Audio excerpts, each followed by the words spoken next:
बार मैं चाहूंगा सबको वेलकम करेंगे।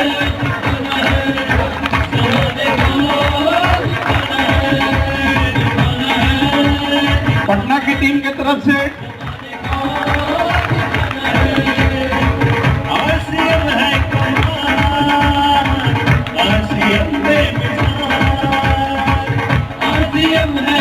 Thank you. थोड़ा सारे साथी मंच को जल्दी से छोड़ देंगे। यस, जीतेंगे दुनिया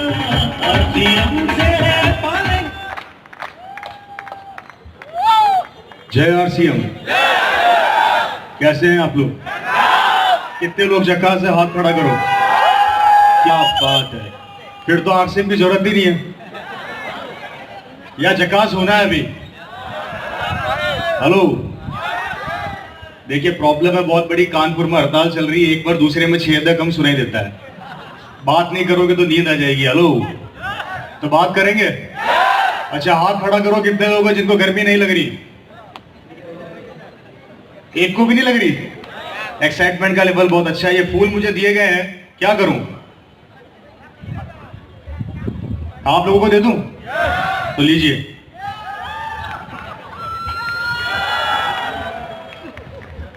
तो दोस्तों, नाम रवि ओपी शर्मा, राजस्थान जयपुर से, जैसा इंट्रोडक्शन में भी दिया गया था। इस बिजनेस को पिछले 4-5 साल से सीख रहा हूं।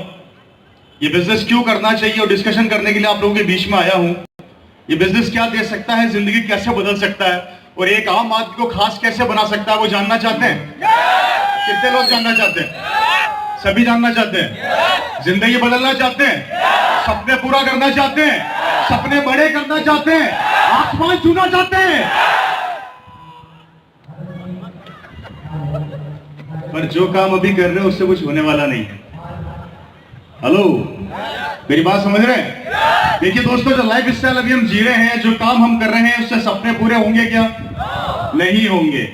जो लाइफ स्टाइल अभी हमारी चल रही है, उससे हमारे सपने पूरे नहीं होंगे, और सपनों को बड़ा करना है तो कुछ अलग करना पड़ेगा। और वो अलग क्या है? वो अलग क्या है? वो अलग क्या है? उस अलग को करने से पहले उस अलग को जानना पड़ेगा कि वो अलग क्या है। जब तक आप कुछ चीज को अलग जानोगे नहीं, अपनी जिंदगी में उतारोगे नहीं, तो बड़ा नहीं कर सकते। और बड़ा करने के लिए परिवर्तन आना बहुत जरूरी है। ये बिजनेस मेरे परिवार में सन 2000 में आया था। उससे पहले हम बहुत गरीब परिवार के रहा हूं मैं। मेरे पिताजी दादाजी बहुत गरीब परिवार से रहे। हम लोग मजदूरी से निकल के ऊपर आए, संघर्ष करके ऊपर आए। और मेरे पिताजी अक्सर एक बात बोला करते थे जो मुझे बहुत अच्छी लगती है। मेरे पिता बोला करते थे कि इस दुनिया के अंदर गरीब पैदा होना कोई पाप नहीं है, लेकिन गरीब मरना सबसे बड़ा पाप और सबसे बड़ा जुर्म है या नहीं? और हमारे साथ सबसे बड़ा प्रॉब्लम यही है कि हम लोग अपनी जिंदगी से संघर्ष से हार जाते हैं और वही जिंदगी जीते हैं जिस जिंदगी में हम चल रहे हैं। जैसा कि मैंने बताया कि बहुत सिंपल जिंदगी से हम लोग निकले, गरीबी से निकले, आज एक मुकाम पर, एक ऊंचाई के ऊपर पहुंचे। और ये बिजनेस जिसने हमारे परिवार को, हमारी लाइफ स्टाइल को 180 डिग्री कोण से घुमा के रख दिया, इस बिजनेस ने जिंदगी को बदल के रख दिया। वही चीज आप लोगों के साथ शेयर करने आया हूं। क्या देता है ये आरसीएम? कैसे बदलता है जिंदगी, कैसे बदलता है आपके आने वाले भविष्य को, वो चीज जानना बहुत जरूरी है। क्योंकि जब बिजनेस हमारे परिवार में नहीं था तो हम लोग भी बहुत नीचे तबके के लोग हुआ करते थे। मजदूरी करी मेरे पिता ने, मेरे दादा ने मजदूरी कर करके मेरे पिताजी ने अपनी लाइफ स्टाइल को बदला, अपनी जिंदगी को बदला। लेकिन एक सर्टेन पॉइंट पर आके जिंदगी सैचुरेट हो गई, जिंदगी रुक गई, उससे आगे बढ़ नहीं सकी। लेकिन इस आरसीएम बिजनेस तो जिंदगी को और ऊंचाई पर लेकर चली गई, जिंदगी को और बदल दिया, लाइफ स्टाइल को और बदल दिया। और आज ये शख्स जो आज आपके सामने खड़ा है, ये शख्स जो आज आपके सामने खड़ा है, एक आम जिंदगी जी रहा होता अगर ये आरसीएम बिजनेस नहीं होता मेरे परिवार के पास। वही चीज मैं आप लोगों को समझा रहा हूं। समझना चाहेंगे? समझना चाहेंगे? तो दोस्तों, जैसा कि मैं कह रहा था कि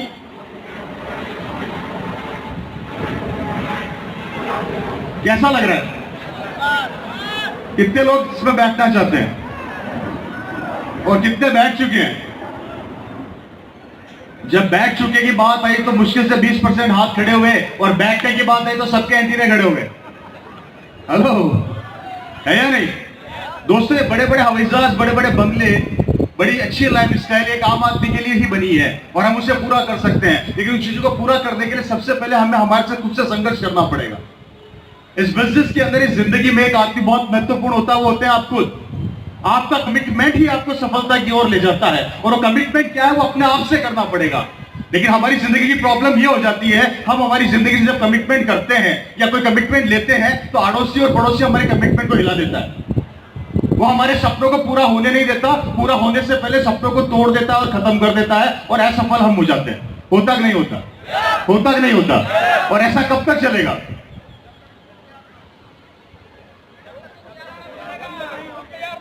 जब तक कि हम खुद तैयार ना हो। और तैयार होंगे कैसे? परिवर्तन आएगा कैसे?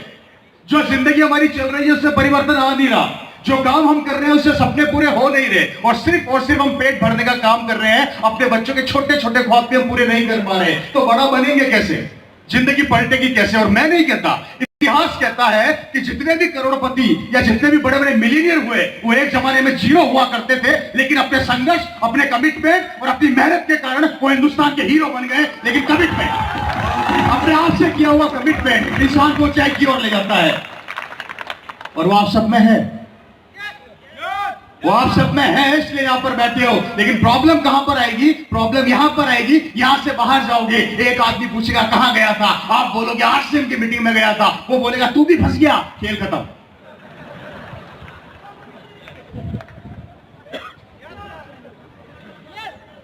खेल सिर्फ एक लाइन, तू भी फंस गया।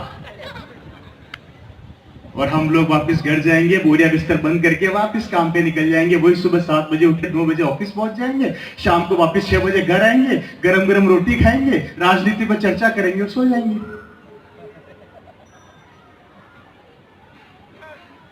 हेलो, तो परिवर्तन कैसे आएगा?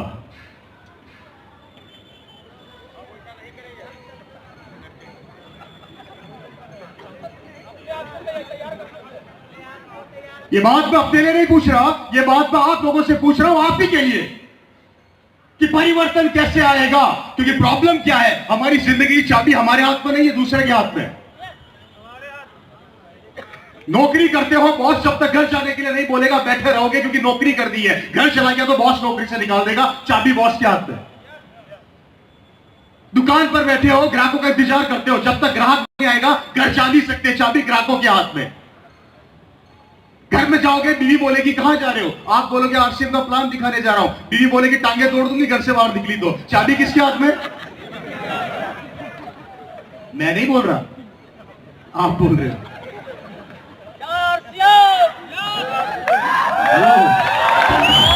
मैं नहीं बोल रहा।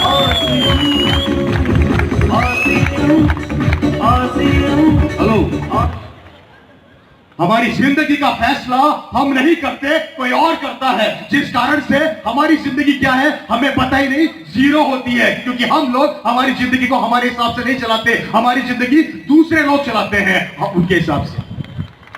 डिसीजन नहीं लोगे तो परिवर्तन कैसे आएगा?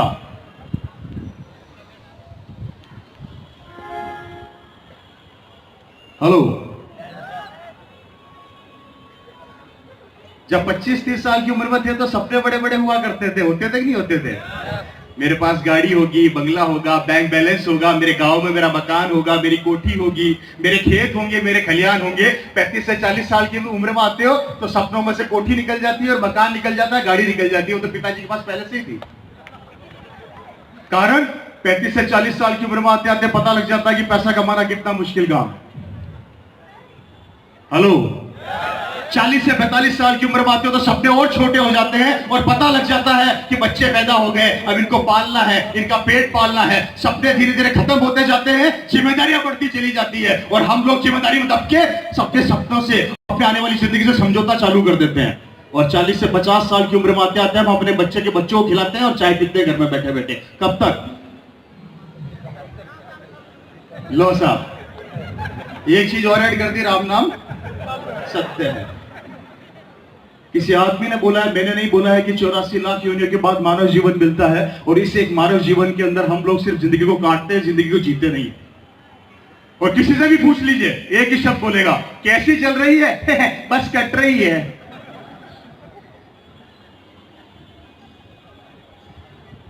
कब तक?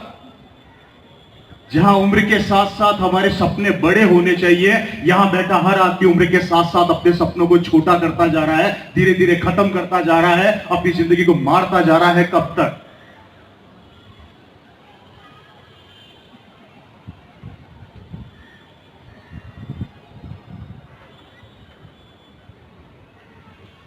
चलिए आपकी बात छोड़िए, मैं आपकी बात करता ही नहीं हूं। आप तो काट लेंगे, आप तो जी लेंगे, आप तो समझौता कर लेंगे, लेकिन आपकी आने वाली पीढ़ी क्या करेगी? क्योंकि उनको समझौता करने का भी समय नहीं मिलेगा, तब वो क्या करेंगे?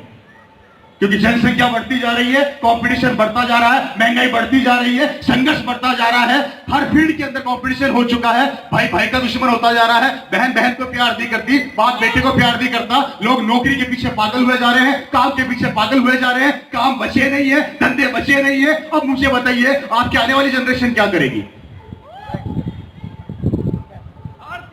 वही तो समझ नहीं आ रहा।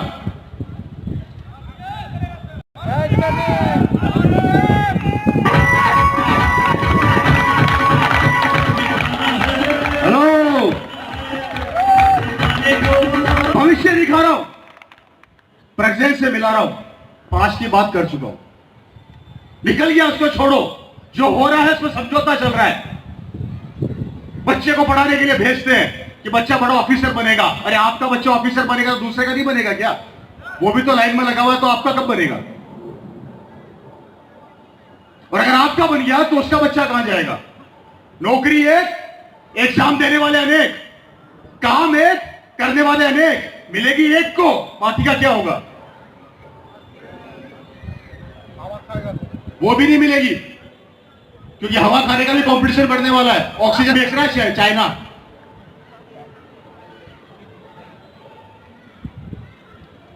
सीधा टॉपिक पे बात कर रहा हूं, क्योंकि गर्मी बहुत है, मुझे पता, ओपन ग्राउंड में बैठे समय निकाल के गर्मी लग रही है। बताइए सर, मैं आपकी बात नहीं कर रहा, मैं फ्यूचर की बात कर रहा हूं, जहां पर आप लोगों को संघर्ष करना पड़ रहा है 25 से 50 हजार रुपया कमाने के लिए। आपकी आने वाली जनरेशन को क्या करना पड़ेगा? या छोड़िए, वो कैसे काम करेंगे, मुझे बताइए। 12-12, 15-15 घंटे पसीना बहाते हो, तो बच्चों को फीस जाती है, घर का किराया जाता है, होता नहीं होता दोस्तों? गांव छोड़ना पड़ता है, शहर छोड़ना पड़ता है। दिल्ली जाता हूं, पूछता हूं कि भैया कहां के हो? कि सर बिहार के हैं। रहने वाला बिहार का, पर जिंदगी निकाल दी दिल्ली के अंदर, बॉम्बे के अंदर, घर वालों से दूर, मात्र 2 वक्त की रोटी कमाने के लिए वो आदमी अपने गांव, अपने परिवार, अपने शहर को छोड़ के दूसरे शहर में जाके बस रहा है, अपने खानदान से दूर, अपने सपनों के साथ समझौता कर रहा है, अपनी जिंदगी के साथ समझौता कर रहा है। अरे आप तो कर रहे हैं, लेकिन आपका बच्चा कहां जाएगा? धरती छोड़ेगा? कभी सोचा उस बच्चे और भविष्य के बारे में आप लोगों ने?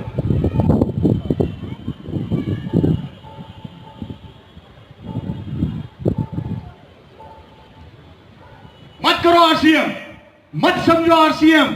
ये हल्दी धनिया मिर्ची समझ में आ नहीं रहा। नौकरियां है नहीं, व्यापार करने के लिए पैसा चाहिए, है नहीं, करोगे क्या?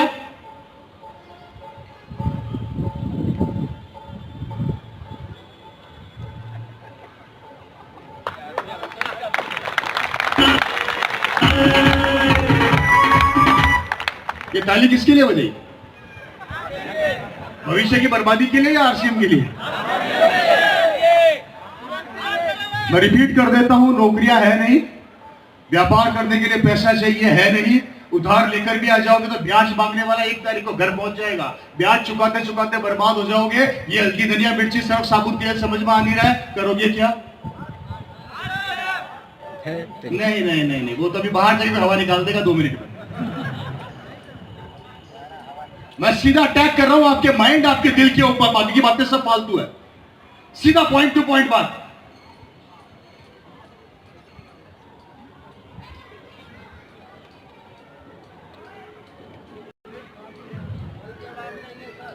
बड़े प्यार से बच्चे घर में पैदा होते हैं, तुम तो सीने से लगा के काजू बादाम खिलाते हो और सोचते हो एक दिन मेरे बुढ़ापे का सहारा बनेगा। वो बच्चा बुढ़ापे का सहारा बनना तो चाहता है कि हाँ हाँ पापा, मैं आपके बुढ़ापे का सहारा बनूंगा, लेकिन बनूंगा कैसे?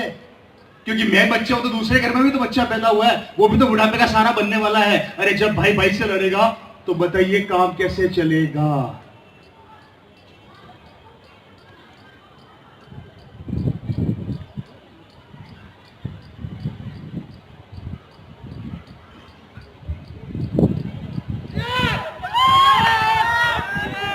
बच्चा एक्सेप्ट करेगा और आप क्या करेंगे?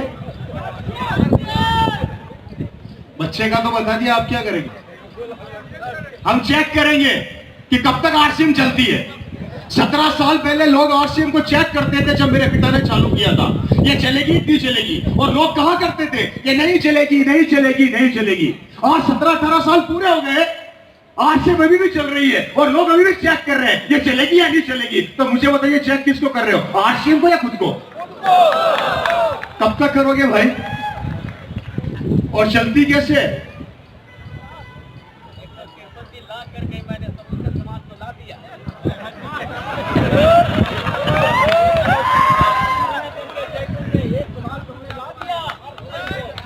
हेलो फ्रेंड्स, ये जो सवाल मैं आप लोगों से कर रहा हूं या मेरी मीटिंग्स का जो पार्ट रहता है, ये मेरे लिए नहीं रहता। मुझे बड़ा कोई इंटरेस्ट नहीं है कि मेरी इनकम कितनी है, मुझे कोई इंटरेस्ट नहीं है कि मैं किस लेवल पे हूं, मुझे कोई इंटरेस्ट नहीं है कि मुझे कितना आता है, मेरी जिंदगी क्या है। मुझे इंटरेस्ट है आप लोगों की जिंदगी में कि आपकी जिंदगी कैसे बदलेगी और आपके घरों में खुशियां कैसे आएगी। उसके लिए पसीना बहाने में मजा आता है। ये मजा नहीं आता कि मुझे क्या चाहिए, मुझे क्या मिलने वाला है, सेकेंडरी मैटर। मेरी बदल गई, मेरी जिंदगी बदल गई। आरसीएम करूं चाहे ना करूं तो भी आना है, लेकिन मेरी बदली। लेकिन आपका क्या और आपके परिवार का क्या? कारण जिस इंसान ने गरीबी देखी होती है ना, वो गरीबों का दर्द जानता है। और हम गरीबी से निकले हुए वो लोग हैं, जानते हैं गरीबी क्या होती है और संघर्ष क्या होती है। और मैं नहीं चाहता कि बिहार का एक आदमी भी गरीब रहे। उसकी जिंदगी बदल सकता है तो एक ही मंच बदल सकता है, और उस मंच का नाम है आरसीएम।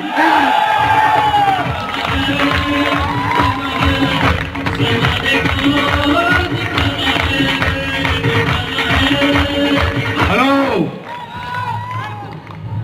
संघर्ष तो आएंगे। आपके पास दो रास्ते हैं। पहला रास्ता, संघर्ष से टकरा जाओ और चीर के आगे बढ़ जाओ, और दूसरा रास्ता, संघर्ष को दूर से देखो और वहीं से मुड़ जाओ।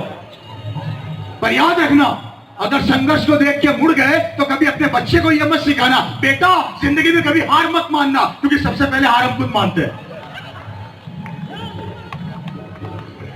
कभी अपने बच्चे को यह चीज मत सिखाना कि बेटा जिंदगी में हार मत मानना, क्योंकि दोस्तों सबसे पहले हार हम मानते हैं, और हमारा कोई अधिकार नहीं बनता अपने बच्चे को यह सिखाने का कि तू जिंदगी में बड़ा आदमी बन सकता है। अरे जब हम ही हार मान गए तो हम हमारे बच्चों को क्या सिखाएंगे और बड़ा कैसे बनाएंगे?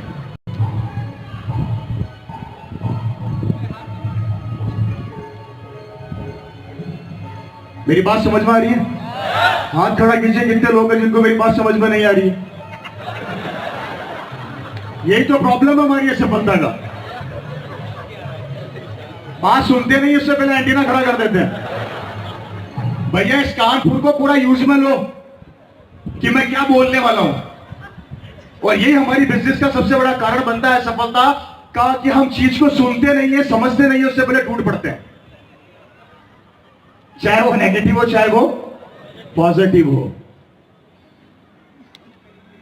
दोस्तों सोच कर देखिए और दिमाग पर जोर डालिए और कल्पना कीजिए। यहां नहीं कर सकते तो घर जाइए, दरवाजा बंद कीजिए, दरवाजा बंद करके बंद कमरे में बैठिए और थोड़ी देर मंथन कीजिए कि अगर आने वाले समय में कंपटीशन इतना बढ़ जाएगा तो हमारा परिवार, हमारी फैमिली को सरवाइव करने के लिए क्या करना पड़ेगा। सिर्फ इसको दूर से देखोगे, बैठोगे नहीं। और कब तक इसको दूर से देखोगे?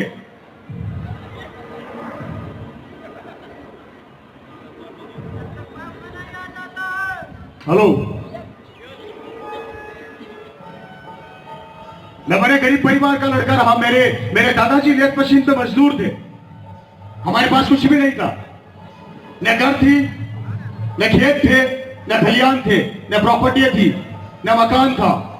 राजस्थान के अंदर 10 बाय 10 के कमरे में मेरा परिवार किराए पर रहता था सर। उसी कमरे में हम बनाते थे, उसी कमरे में मेरा परिवार खाता था, उसी कमरे में मेरा परिवार रहता था, सोता था, सब कुछ करता था। 7 जनों का परिवार था मेरे दादा दादा सहित। 5 मेरे पिता सहित भाई बहन और 2 जने मेरे दादा दादी, 7 जनों का परिवार जो सड़क के ऊपर था, मजदूर परिवार। मेरे दादाजी सुबह मजदूरी करने जाते थे, पैसा कमा के शाम को घर आते थे और अपने बच्चों का पेट पालते थे। और कभी कभी तो ऐसा दिन देखने को मिला मेरे परिवार को कि 2 वक्त की रोटी नसीब नहीं होती थी, पेट के ऊपर कपड़ा बांध के सोया है मेरा परिवार।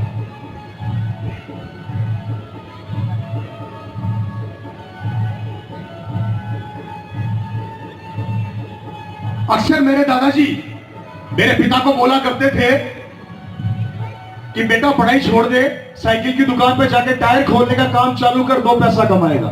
ये शब्द मेरे दादाजी अक्सर मेरे पिता को बोला करते थे।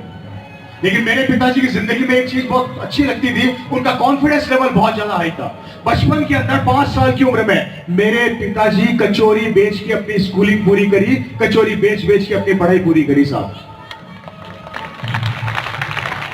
5-6 साल की उम्र में मेरे पिताजी अपनी बड़ी बहन के साथ बाल्टी में कचौरी रख के कचौरी बेचा करते थे, ऑफिसों के अंदर जा जाके, और स्कूल में जाके अपनी पढ़ाई किया करते थे। कचौरी बेच बेच के अपनी स्कूल कंप्लीट करी। और पहली बार जब कॉलेज के अंदर एडमिशन लिया तो पैंट पहनने को नहीं होती थी, तो पहली बार पैंट खरीदी जब कॉलेज के अंदर आए।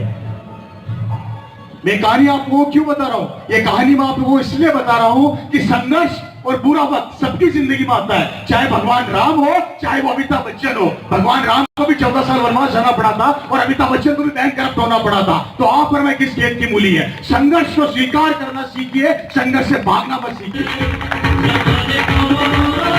हेलो, कचौरी बेच बेच के कॉलेज के अंदर आए। पहली बार पैंट क्या होती है कॉलेज में आके खरीदी, उसी पैंट को इस कॉलेज में पहन के जाते थे और शाम को जब कॉलेज से आते थे उसी पैंट को धो के सुखा देते थे और शाम को वापस कचौरी की दुकान पर जाके कचौरी बेच के अपनी स्कूल पूरी करी, कॉलेज पूरा किया। लेकिन कभी जिंदगी के अंदर हार नहीं मानी।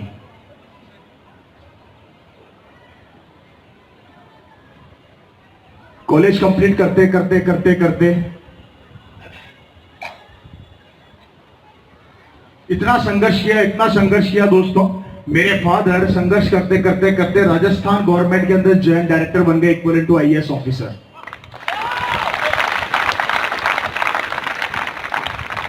मैं आपको उस वक्त की स्टोरी बता रहा हूं जब दोस्तों ये आरसीएम बिजनेस नहीं हुआ करता था। राजस्थान गवर्नमेंट के अंदर एक अच्छी पोस्ट मुझे आज भी याद है।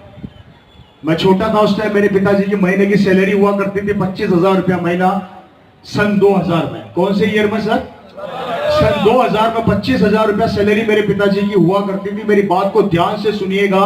जिंदगी अच्छी चलना चालू हो गई थी, जयपुर में मकान बना लिया था, पिताजी ने मोटरसाइकिल खरीद ली थी, सरकारी गाड़ी मिली हुई थी, मेरे पास साइकिल हुआ करती थी, कोई कमी नहीं थी।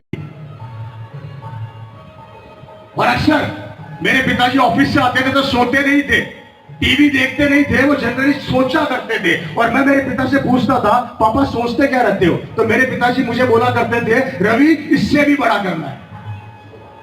तो मैंने मेरे पिता से बोला एक दिन कि पापा सरकार 25,000 रुपया सैलरी दे रही है, इससे बड़ा क्या होता है? तो बोले नहीं, मेरे को इससे भी बड़ा करके दिखाना है। संघर्ष की वो कहानी जो मेरे परिवार से चालू हुई और आज मेरे तक आते आते वो संघर्ष खत्म हो गया, सिर्फ संघर्ष जिंदगी से निकल गया। एक अच्छी खासी सरकारी नौकरी जब किसी इंसान को मिल जाती है तो वो सेटिस्फाई हो जाता है। उसको क्या लगने लग जाता है कि सरकार मेरे को इतनी सी सैलरी दे रही है और मुझे किसी चीज की जरूरत नहीं है। होता कि नहीं होता? होता कि नहीं होता? एक आदमी जब ऑफिसर बन जाता है तो उसे ऐसा लगने लग जाता है कि बस अब मैं दुनिया का सबसे बड़ा आदमी हूं, मुझसे बड़ा कोई नहीं है। और वो सेटिस्फाई होना चालू हो जाता है अपनी जिंदगी से। लेकिन मैं अपने पिता से पूछता था कि पापा 25,000 रुपया सैलरी मिलने के बाद भी आप सेटिस्फाई नहीं है? तो मेरे पिताजी बोलते थे नहीं, मुझे इससे भी बड़ा करना है। अगस्त के महीने में यह आरसीएम बिजनेस मेरे परिवार के अंदर आया और मेरे पिताजी को एक मौके की जरूरत थी, सिर्फ एक मौके की वो मौका मिला। शुरुआत की वो दौर जब आरसीएम को कोई भी नहीं जानता था, न कंपनी का कोई बड़ा वजूद हुआ करता था डायरेक्ट सेलिंग के अंदर, न प्रोडक्ट हुआ करते थे, न एग्जाम्पल हुआ करते थे। कुछ भी नहीं। एक आदमी मेरे पिता के पास ये बिजनेस लेकर आया सन 2000 में और उसने आके बोला, शर्मा साहब, भिलवाड़ा से कंपनी आई है जिस कंपनी के अंदर कपड़े पहनने से पैसा आता है। क्या बोला वो? तो मेरे पिता ने उसको बोला, तू पागल हो गया, कपड़े पहनने से पैसा आता नहीं है, कपड़ा पहनने से पैसा जाता है। तो उस आदमी ने बोला कि सर, ये दुनिया की पहली कंपनी है जहां कपड़ा पहनने से पैसा आता है। मेरे पिता ने उसको भगाया नहीं, जबकि जनरली आदमी अच्छा ऑफिसर बन जाता है तो किसी को टिकने नहीं देता अपने ऑफिस के अंदर। होता कि नहीं होता? हमारे राजस्थान में तो ऐसा होता है, मुझे बिहार का नहीं पता, यहां पर भी होता है। अच्छा, राजस्थान से ज्यादा बड़ा एक्सपीरियंस होल्डर अपनी हो यार।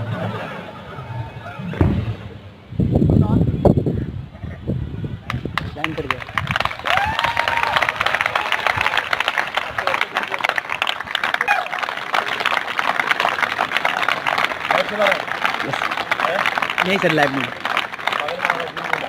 नहीं सर, लाइव भगवान की सभा, ये भगवान की सभा।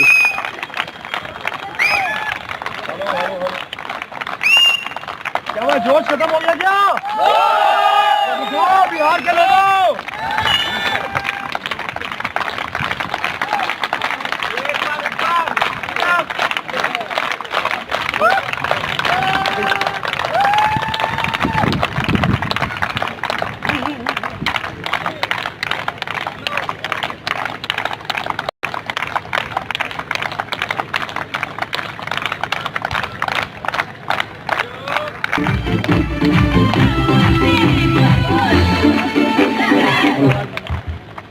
हेलो, आवाज आ रही है? हाथ खड़ा करो, कितने लोगों को सुनाई दे रहा है? आ रही है, आ रही है। मैं कहां पर था? नहीं, मेरी स्टोरी में मैं कहा था, मैं भूल गया।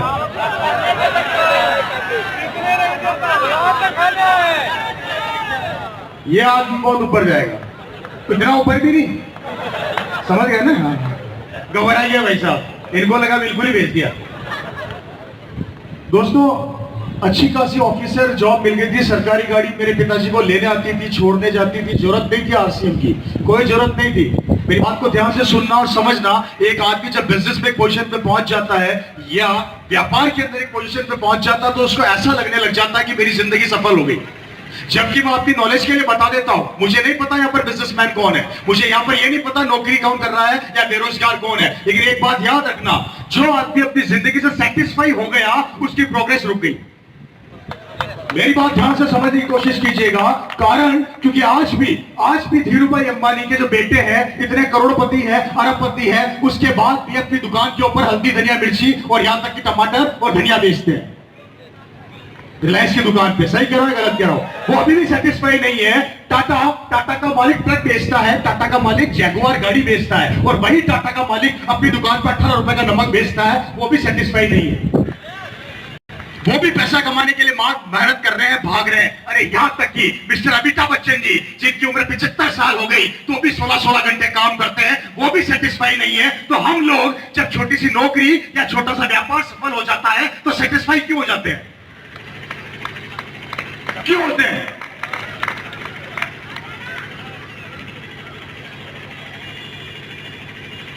महीने का 50,000 कमाता हूं, अब मुझे किस चीज की जरूरत? सेटिस्फाई। मेरा धंधा सेट हो गया, पटना के अंदर वो शानदार दुकान चल रही है, सेटिस्फाई क्यों?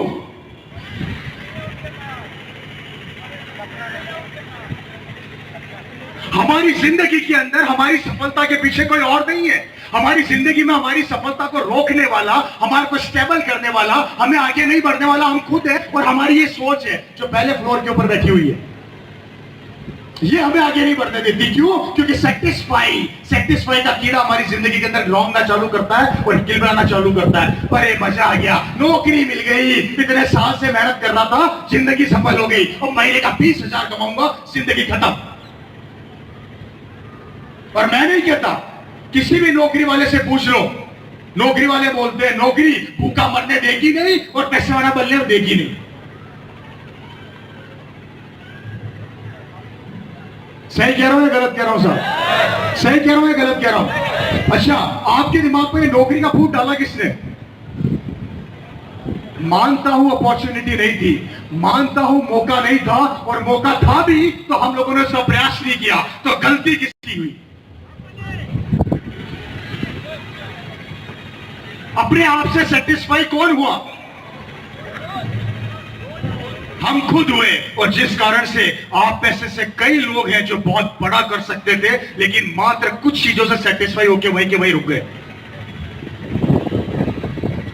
मैं रवि शर्मा, अच्छी खासी qualification, BSc IT in computers, MBA sales marketing में यूरोप का एक देश इटली का शहर मिलान। उसके बाद diamond graduate, international gemology institute world की नंबर 1 कंपनी है जो डायमंड को सर्टिफाइड करती है, हीरे को। वहां से डायमंड ग्रेजुएट हूं मैं, बेल्जियम से। डायमंड की परख है मेरे को, हीरे की परख है मुझे। जमीन से जब पत्थर से हीरा निकलता है, कोयले से लेके बनने तक हीरे को जानता हूं। अच्छी खासी नॉलेज लेने के बाद आज से बिजनेस कर रहा हूं। पागल हो गया हूं?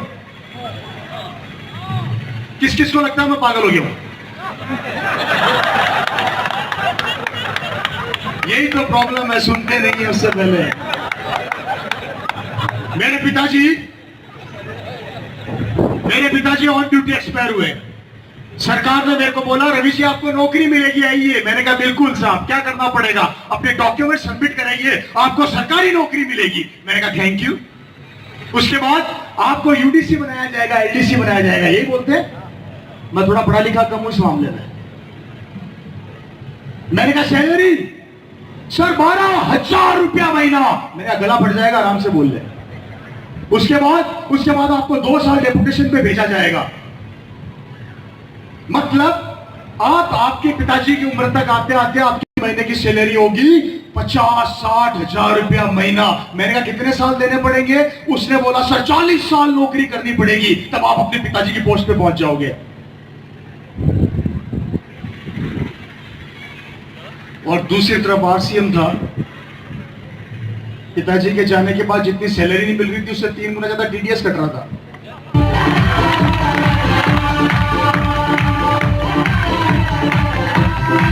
हेलो, क्या करना चाहिए था? फिर गलत जा रहे हो। आरसीएम तो सैक था, नहीं करता तो भी आता, नहीं करता तो भी आता। अगर सरकारी नौकरी करना होता, आरसीएम नहीं करता तो भी पैसा, तो मुझे सरकारी नौकरी कर लेनी चाहिए थी कि नहीं कर लेनी चाहिए थी? क्यों भाई? और मेरी जगह आप होते तो? आप में से जो आरसीएम कर रहा है, जिसके अंदर आरसीएम का भूत है ना, वो पता है क्या बोलता है? नहीं, मैं तो आरसीएम ही करूंगा। और जिसके ये पंखुड़ी बोलते हैं ना, एंटीना, जिसका हिल रहा होता है ना, वो सरकारी नौकरी में भी घुस जाता है।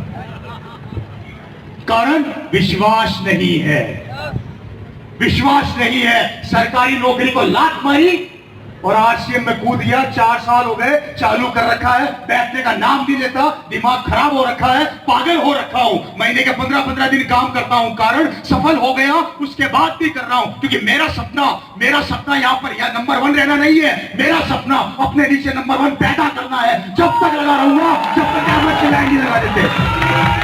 हेलो, साथ चाहिए आपका। कोई भी चीज इंसान की पकड़ से बाहर नहीं है।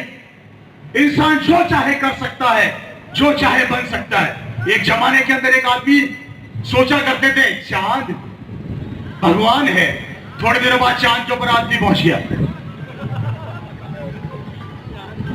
हेलो, फिर सोचा करते थे मंगल, तेरी कुंडली में मंगल बैठा है, इसलिए तेरा मंगल ही नहीं हो रहा। मंगल पे पहुंच गया। बताइए, कुंडली में मंगल है, मंगल पे आदमी है?